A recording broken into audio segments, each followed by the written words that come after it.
मुलांना टिफिन द्यायचं आणि त्या टिफिनमध्ये काय भाजी द्यायची आणि मुलं ती खातील का नाही हे म्हटलं की आईला खूपच जास्त टेन्शन येतं.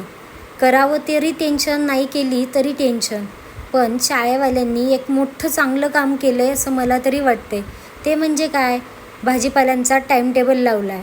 टाईमटेबलनुसार तीच भाजी तुम्ही डब्यात पाठवायची आणि ती मुलं सर्व भाजी संपवणार, कारण की मुलांकडे त्या भाजीशिवाय दुसरा पर्यायच नाही. म्हटलं चला आज अशीच एक भाजी बनवूयात.